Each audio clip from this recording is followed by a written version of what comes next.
L'édito politique, Patrick Cohen, le leader de Place Publique, l'eurodéputé Raphaël Glucksmann a présenté hier sa vision pour la France. Au fond, à quoi ça sert un programme et combien de leaders politiques se sont posé cette question? Oui, à quoi bon?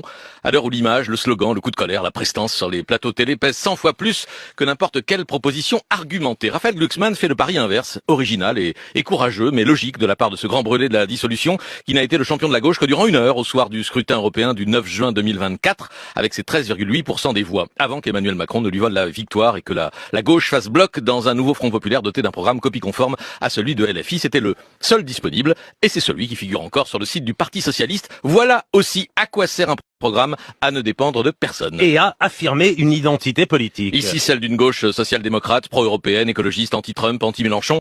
Rien de surprenant, ce qu'il est davantage, c'est le document de 80 pages diffusé par Place Publique, une profession de foi en 10 chapitres et 43 chantiers, élaboré en 9 mois par 200 experts et 3000 militants. Vous y trouverez bien sûr comment les éviter, quelques vœux pieux, slogans creux ou enfoncement de portes ouvertes, supprimer les dépenses inefficaces, démocratiser la démocratie, de vastes plans pas financés, sauver l'école de la République, mais aussi un foisonnement d'ambitions, d'approches originales, le lien entre écologie et souveraineté politique, la place du travail et des travailleurs au cœur du contrat social, ou de référence à des modèles européens, la politique du logement d'abord de Finlande pour mettre fin au scandale des sans-abri, la régulation des meublés touristiques comme en Suisse, la lutte contre les violences sexuelles en Espagne, etc.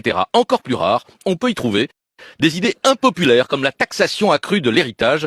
Au moins on ne pourra pas accuser Place Publique d'avoir bâti son projet le nez collé sur les sondages. Mais ce n'est pas un projet définitif. Non, Raphaël Glucksmann veut le mettre à l'épreuve dans l'année qui vient, notamment auprès des acteurs qui seraient impactés par les mesures proposées. Le patronat, par exemple, face à la hausse du SMIC à 1600 € en 2 ans. L'idée, dit l'eurodéputé, est d'anticiper les réactions, de se placer dans une situation d'exercice du pouvoir pour transformer cette vision en véritable projet, c'est-à-dire en programme de gouvernement ou de président. Et ça peut marcher? Écoutez, à 2 ans de la présidentielle, Raphaël Glucksmann est l'une des 2 incarnations dominantes de la gauche, avec son opposé Jean-Luc Mélenchon. Les sondages écriront la suite de l'histoire, mais son travail programmatique lui donne 1 ou 2 longueurs d'avance sur ses partenaires, comme le PS qui vient à peine d'ouvrir ses chantiers. Glucksmann veut montrer que le travail paie, dans tous les sens du terme. Ses rivaux auraient tort de ne voir dans sa vision qu'une hallucination.